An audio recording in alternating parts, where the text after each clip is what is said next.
Akhwati fillah rahimani wa rahimakumullah. Nasta'inu billah, kita memohon pertolongan kepada Allah Subhanahu wa taala. Kita akan belajar tentang bagaimana menumbuhkan rasa cinta anak-anak kita kepada Rasulullah sallallahu alaihi wasallam. Karena Rasulullah sallallahu alaihi wasallam adalah bagian yang tidak terpisahkan dari pengajaran kita kepada anak-anak kita. Rasulullah SAW adalah bagian tidak terpisahkan dari keluarga muslim.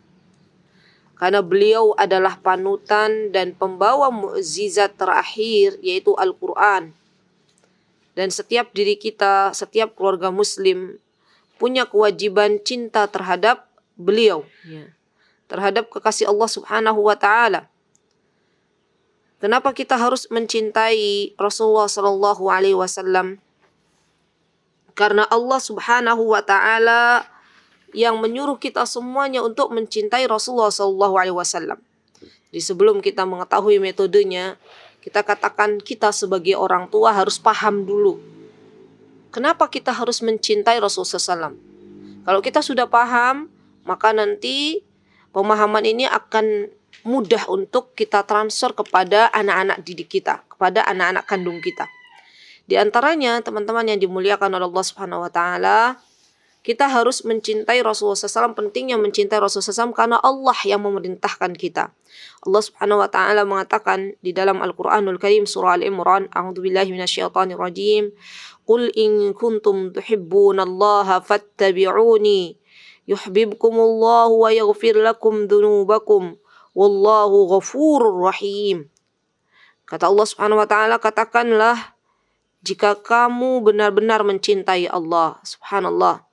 Kalau kita cintanya kepada Allah sudah jujur, maka kita akan bisa mengikuti Rasulullah SAW. Mencintai Rasulullah SAW. Ikutilah aku, katanya. Niscaya Allah akan mengasihi dan mengampuni dosa-dosamu. Subhanallah. Barang siapa yang mencintai Rasulullah SAW, maka janji Allah akan mengasihinya. Barang siapa yang mencintai Rasulullah SAW, maka janji Allah adalah Allah akan mengampuni dosa-dosanya. Subhanallah.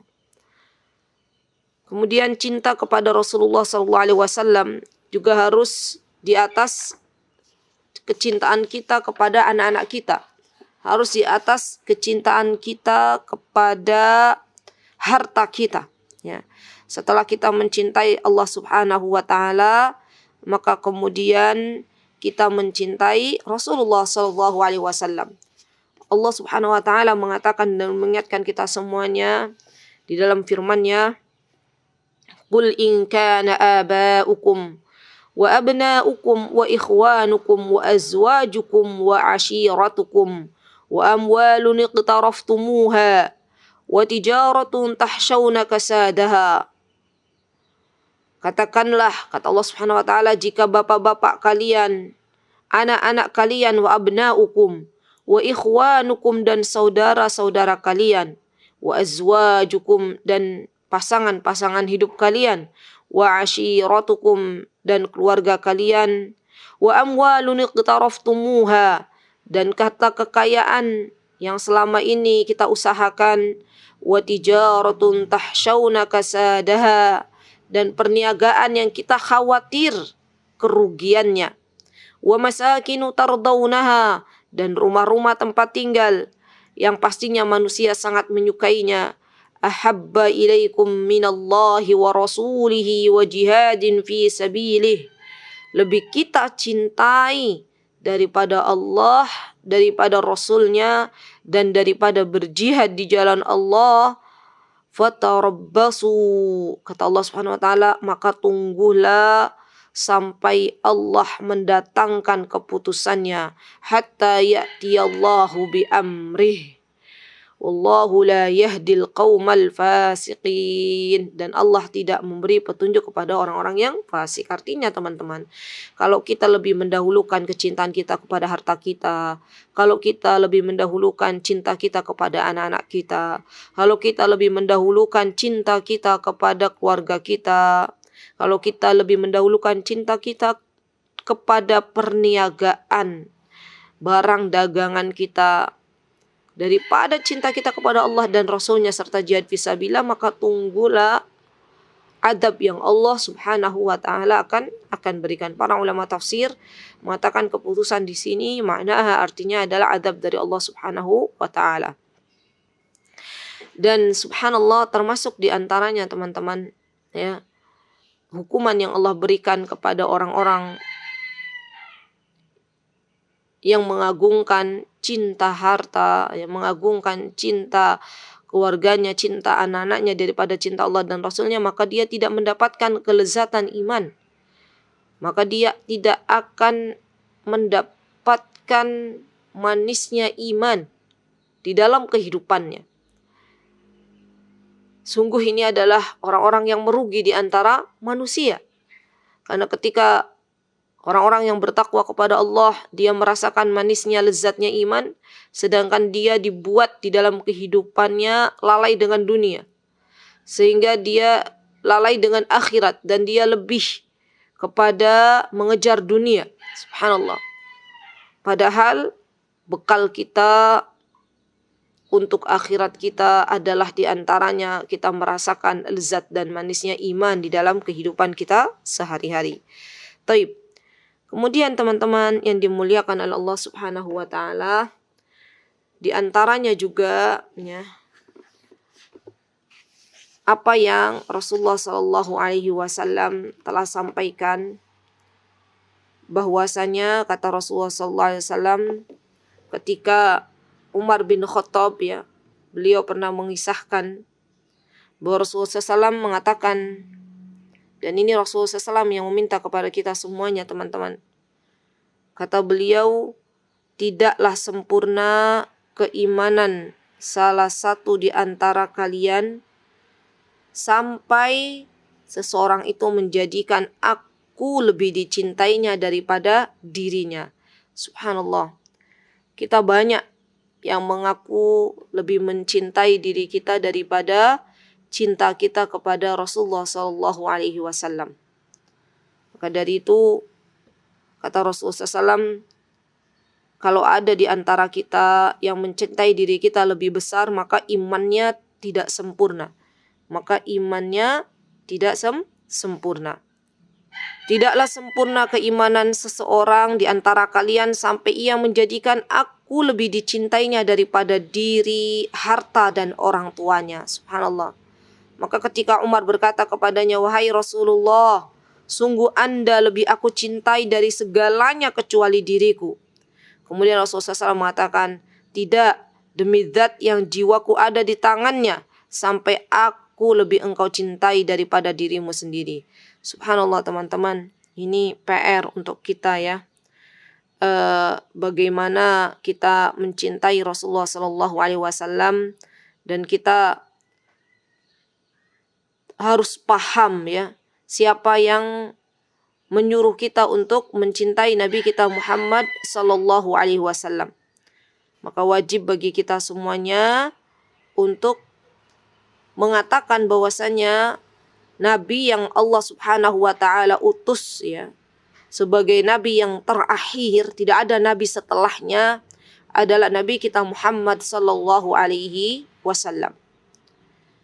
Dan kita juga harus mengatakan dan mengetahui dalam diri kita semuanya, sesungguhnya ketaatan kepada Allah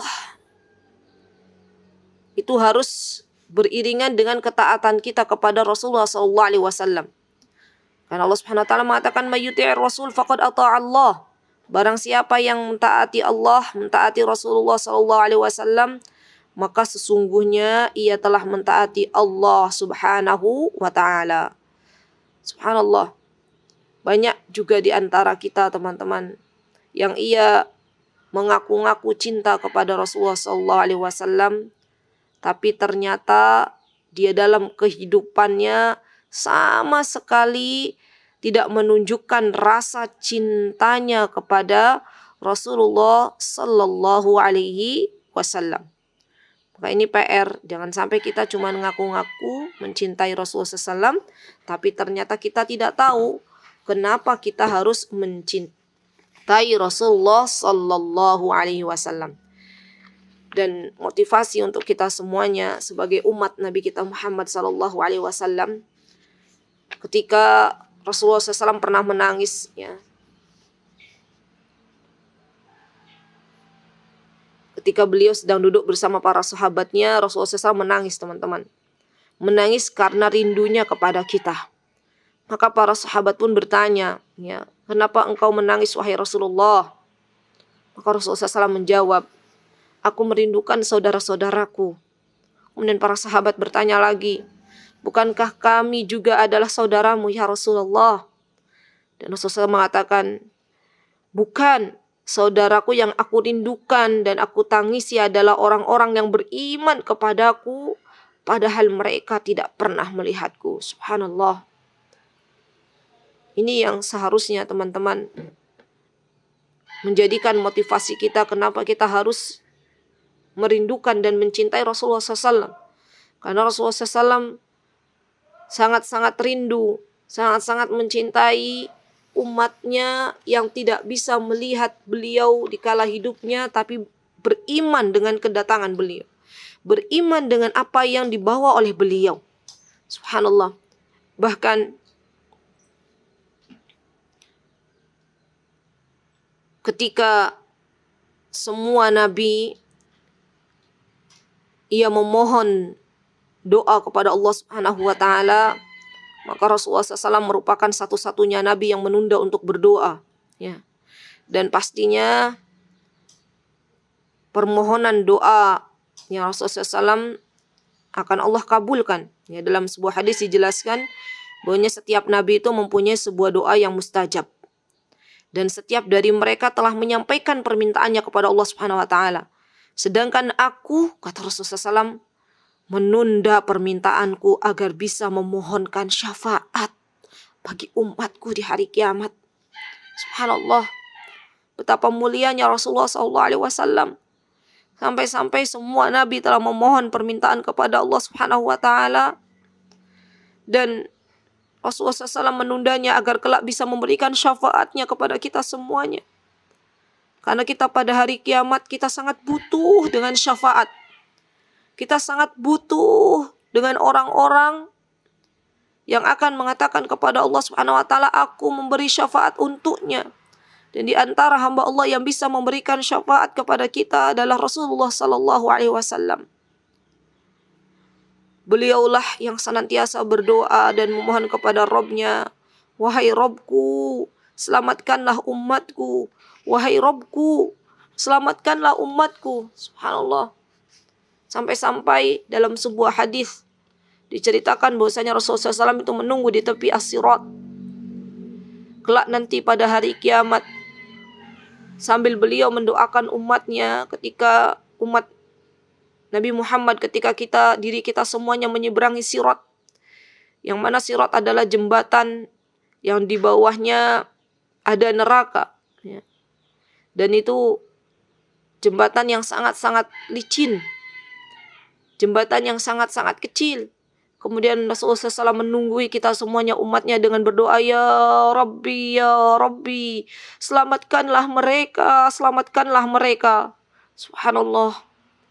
Betapa mulianya Rasulullah sallallahu alaihi wasallam ketika beliau kelak pada hari kiamat akan memanggil orang-orang yang ketika di dunia berhasil mencintai Rasulullah sallallahu alaihi wasallam dan mengamalkan apa yang dianjurkan oleh Rasulullah SAW. Maka dari umat Nabi kita Muhammad SAW mereka pergi ke telaga Nabi kita Muhammad SAW, ke haud. Dan Allah Subhanahu wa ta'ala melarangnya. Maka Rasulullah SAW mengatakan kepada Allah Subhanahu wa ta'ala, wahai Rabbku, kenapa engkau larang sebagian dan engkau izinkan sebagian? Dan Allah mengatakan, wahai Muhammad, yang aku izinkan untuk meminum dari telagamu adalah orang-orang yang dia istiqomah, ya, senantiasa mengikuti apa yang aku perintahkan dan apa yang engkau perintahkan walaupun engkau telah tiada. Maka aku izinkan untuk meminum dari telagamu. Dan yang aku usir dari telagamu adalah orang-orang yang ketika engkau telah tiada di dunia, mereka membuat ajaran-ajaran baru, mereka tidak mencintaimu. Mereka mengaku-ngaku mencintaimu, tetapi ternyata mereka mendahulukan hawa nafsunya. Mereka mendahulukan perkataan-perkataan selain perkataanku dan perkataanmu. Subhanallah. Ada satu buku, ada satu kitab di perpustakaan kami di sini. Itu subhanallah, bukunya bagus kalau mau dibaca. Sepertinya sudah ada terjemahannya, tapi yang kami miliki judulnya adalah orang-orang yang terusir dari telaganya Rasulullah SAW. Ya. Subhanallah, dibaca teman-teman, ini penting banget. Kenapa? Karena kelak pada hari kiamat ya, ketika kita bangun dari kubur kita masing-masing, kita berada dalam kehausan yang sangat.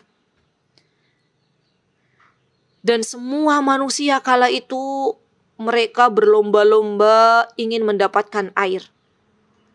Dan mereka lihat ada telaganya Rasulullah SAW. Tapi tidak semua orang bisa meminumnya. Ada golongan-golongan, kelompok-kelompok yang terusir dari telaga Nabi kita Muhammad SAW. Maka perlu kita pelajari. Semoga kita semuanya termasuk orang-orang yang kelak mendapatkan minum dari telaga Rasulullah SAW. Semoga kita termasuk orang-orang yang tidak diusir dari telaga Rasulullah SAW. Semoga kelak kita berjumpa dengan Nabi kita Muhammad sallallahu alaihi wasallam. Subhanallah. Baik teman-teman yang dimuliakan oleh Allah Subhanahu wa taala.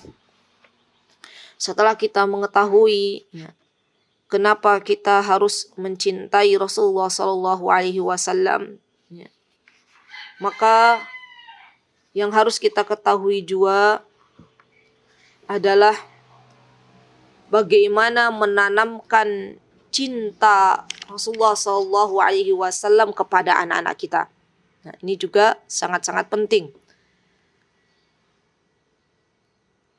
Kita tahu bahwasanya masa kanak-kanak itu teman-teman merupakan golden age-nya yang semestinya dimanfaatkan oleh kita sebaik-baiknya untuk menumbuhkan rasa cinta anak-anak kita kepada Rasulullah SAW. Karena ketika cinta mereka sudah bersemi di hati mereka untuk mencintai Rasulullah SAW, maka mereka akan menjadikan sebuah kekaguman dalam diri Rasulullah SAW. Mereka akan mengidolakan kelak nanti di kehidupannya. Ketika mereka dewasa, yang mereka idolakan adalah sosok Rasulullah SAW. Tidak heran teman-teman, kalau anak-anak kita hari ini, karena kita belum mengenalkan siapa sosok Rasulullah SAW, maka yang menjadi idola bagi mereka, bagi anak-anak terutama, mereka justru mengidolakan Spiderman. Mereka justru mengidolakan Superman. Mereka justru mengidolakan SpongeBob. Karena kita yang mengajarkannya, tidak menyadari dalam diri kita masing-masing kita lalai untuk mendampingi anak-anak kita, sehingga anak-anak kita dibiarkan menonton tontonan-tontonan yang demikian. Akhirnya kalau ditanya siapa idolamu nak? Idolaku SpongeBob. Siapa idolamu nak? Idolaku Spiderman. Itu anak-anak kita zaman sekarang. Maka sungguh berat kelak nanti ketika Allah bertanya kepada kita semuanya, kenapa engkau tidak mengajarkan rasa cinta anak-anak kepada sosok yang mulia yaitu Rasulullah Sallallahu Alaihi Wasallam? Maka saatnya untuk kita semuanya mengenalkan siapa sosok Rasulullah Sallallahu Alaihi Wasallam kepada anak-anak kita. Karena pastinya kita pernah mendengar pepatah mengatakan tidak kenal maka tidak cinta. Tidak kenal maka tidak sayang. Pertanyaannya bagaimana anak-anak kita mau mencintai Rasulullah SAW, sedangkan kita sebagai orang tua tidak pernah mengenalkan sosok baginda Rasulullah SAW. Karena kita tahu teman-teman, kita sebagai orang tua adalah contoh bagi anak-anak kita. Subhanallah. Maka mulai dulu dari dalam diri kita masing-masing.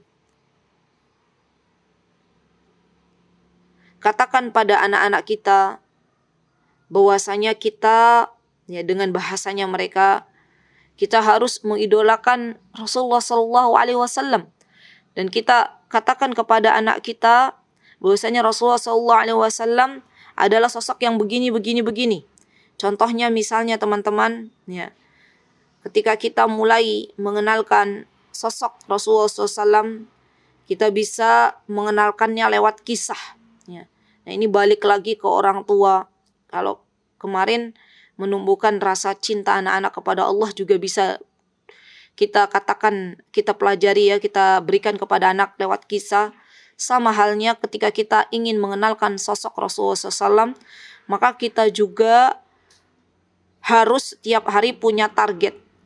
Saya pernah mendengar seorang syekh ya, di dalam muhadarahnya, orang Aljazair, beliau mengatakan, kata beliau, sudah menjadi kewajiban bagi kita orang tua ketika berada di meja makan, katanya, setiap hari untuk sarapan, maka obrolan yang harus diselipkan walaupun itu 5 menit. Walaupun itu 5 menit tapi istiqomah ya. Maka seorang ayah memulai mengenalkan sosok Rasulullah SAW, sirah Rasulullah SAW. Kata beliau, walaupun itu 5 menit tapi setiap hari, maka akan mudah untuk diserap anak-anak kita daripada anak-anak kita mendapatkannya 1 kali duduk dalam 1 tahun. Subhanallah. Dan tidak bisa kita berikan kalau kita tidak memilikinya. Tidak bisa orang tua memberikan ilmu kepada anak-anak, ya, sirah kepada anak-anak, kalau kita belum tahu bagaimana kehidupan Rasulullah SAW. Mulai dari dalam diri kita orang tua, giat kembali dalam belajar menuntut ilmu agama. Alhamdulillah pada kajian Hasanah, ya, kajian Brisbane, di hari Sabtu ya, kita sudah selesai mengenal sosok Rasulullah SAW dari mulai awal sampai akhir. Mudah-mudahan bisa dimurojaah kembali apa yang telah kita dapatkan dan kita bisa cerita barang 5 menit setiap hari di meja makan di waktu pagi ya, kepada anak-anak kita. Subhanallah. Dan kita bisa teman-teman ya mengatakan kepada anak-anak kita, terutama bagaimana sosok Rasulullah SAW di dalam kehidupannya bersama anak-anak. Ini juga penting.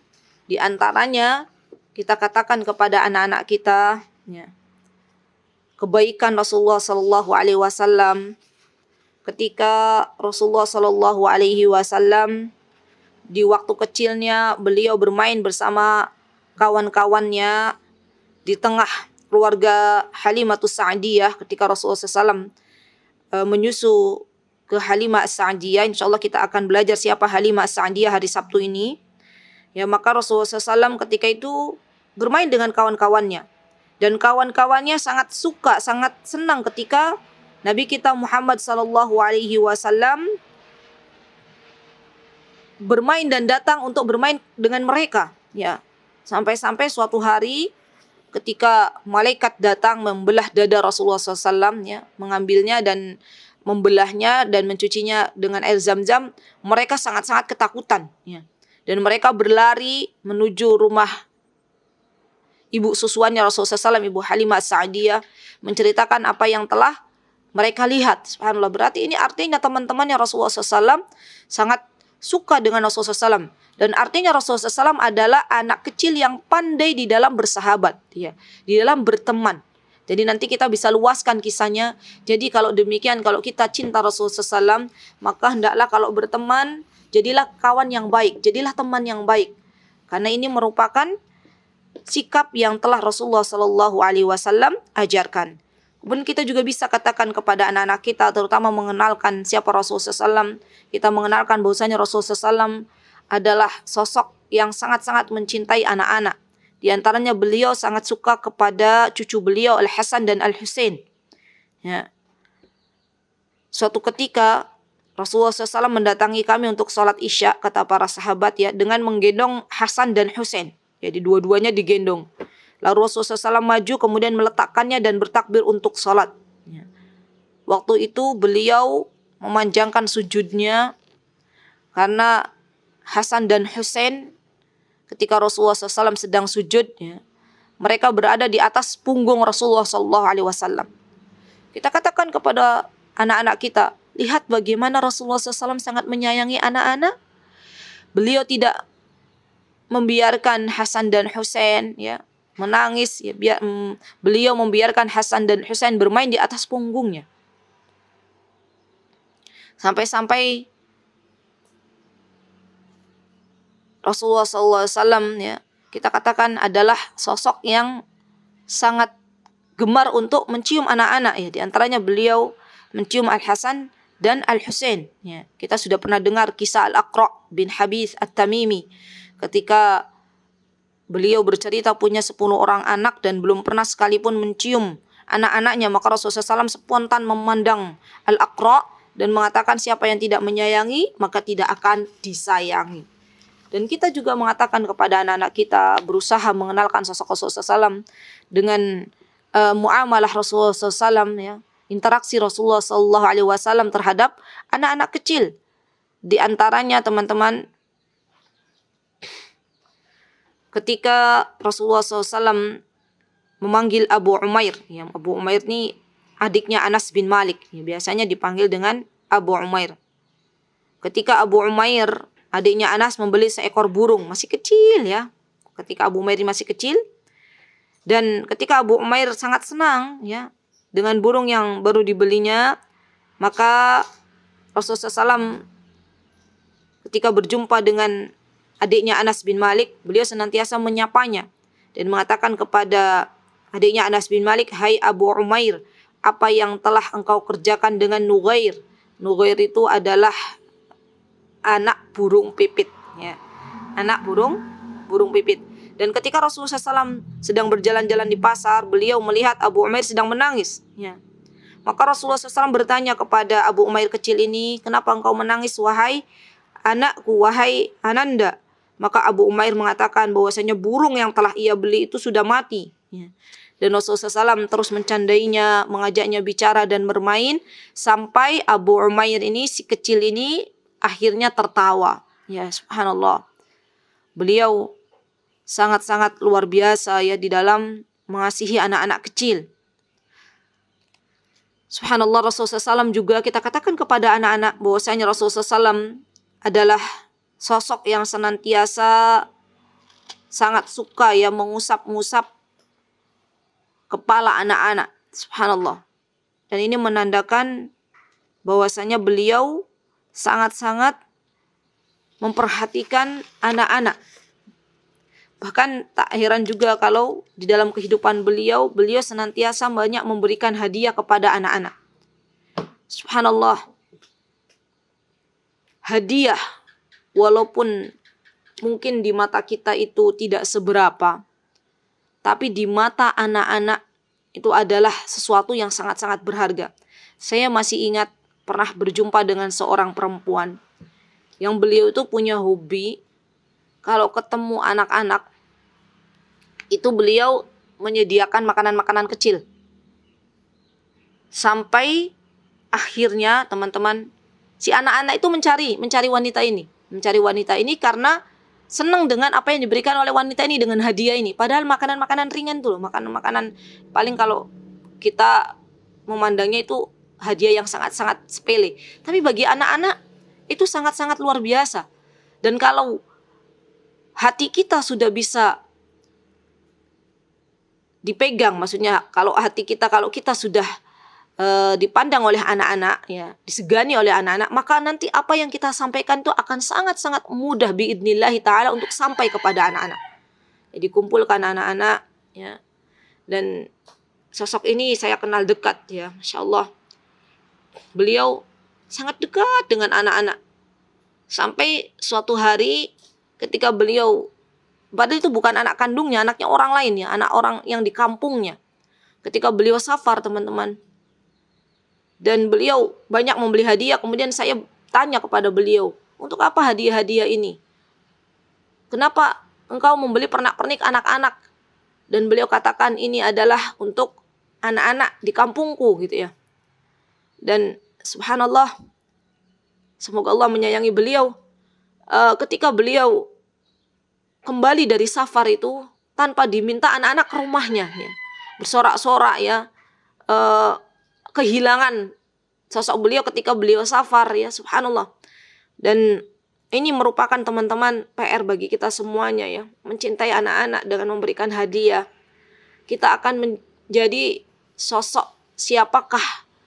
Apakah kita akan menjadi sosok orang-orang yang ketiadaan kita itu dirindukan oleh orang lain, atau justru ketiadaan kita justru akan menjadikan orang lain bersyukur ya atas ketiadaan kita. Na'udzubillah summa na'udzubillah. Maka jadilah sosok orang-orang yang keberadaan kita dicintai oleh orang lain, termasuk oleh anak-anak ya, insyaallah.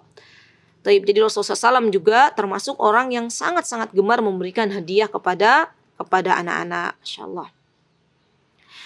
Nah, teman-teman yang dimuliakan oleh Allah Subhanahu wa taala, ini di antara metode yang bisa kita pakai kepada anak-anaknya. Jadi menceritakan bagaimana dekatnya Rasulullah SAW dengan anak-anak, sehingga kita paham bahwasanya kelak anak-anak itu akan lebih mudah untuk mencintai Rasulullah SAW karena tahu Rasulullah SAW adalah sosok yang sangat-sangat luar biasa di depan mata mereka. Kemudian metode yang selanjutnya setelah kita mengenalkan Rasulullah SAW, maka kita berusaha sebagai orang tua meneladankan akhlak yang telah Rasulullah SAW jelaskan di dalam hadis-hadis beliau. Jadi kita dari orang tua terlebih dahulu yang meneladankan akhlak ya untuk anak-anak kita di rumah. Ya. Karena kita tahu teman-teman bahwasanya anak-anak itu akan lebih mudah untuk meniru apa yang kita lakukan daripada apa yang kita ucapkan. Subhanallah.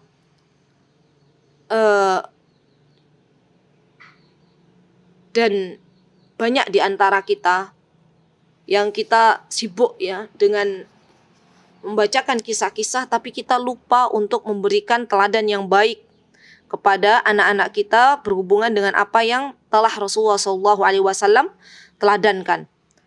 Di antaranya teman-teman,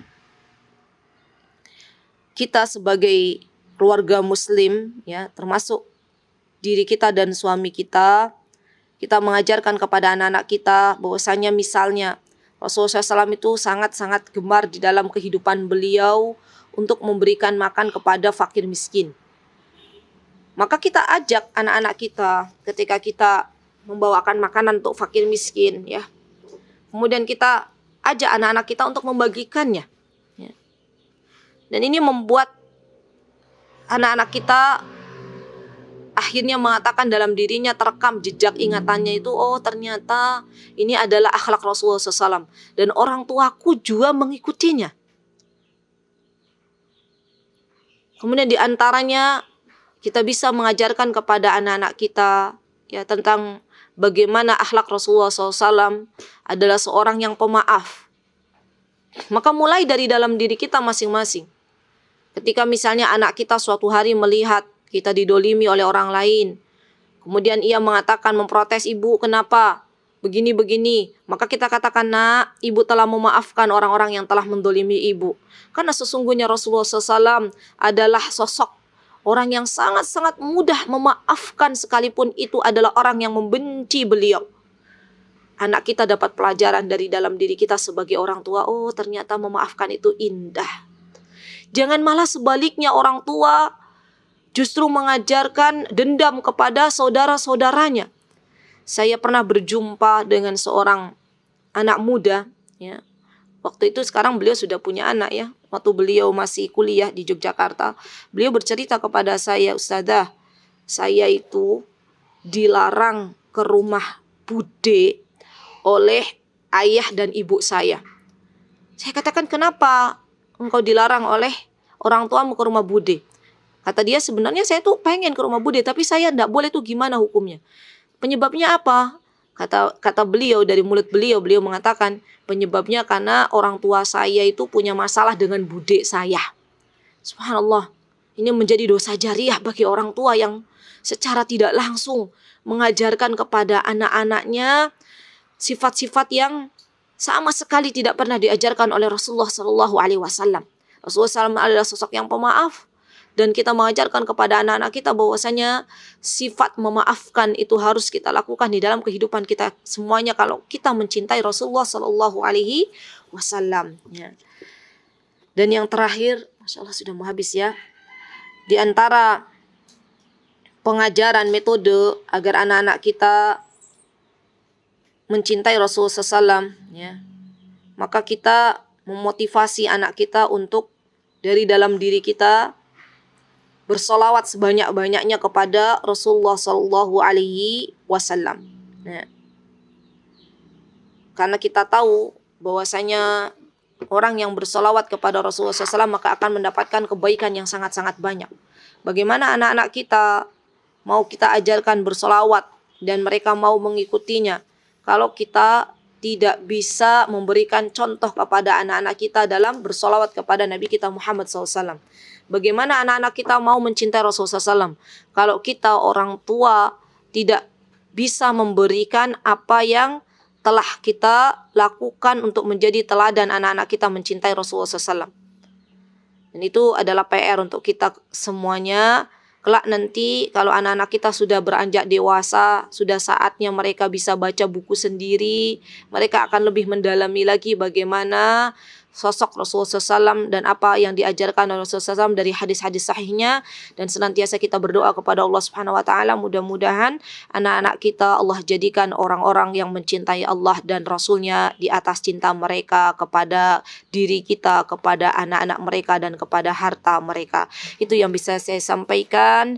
Semoga ada manfaatnya. Jika ada yang benar datangnya dari Allah Subhanahu Wa Taala, jika ada yang salah datangnya dari saya pribadi, saya mohon maaf. Aku qouli hada wastaghfirullah li wa lakum wa akhiru da'wana alhamdulillahi rabbil alamin. Assalamualaikum warahmatullahi wabarakatuh. Tafadhali Kak Tania.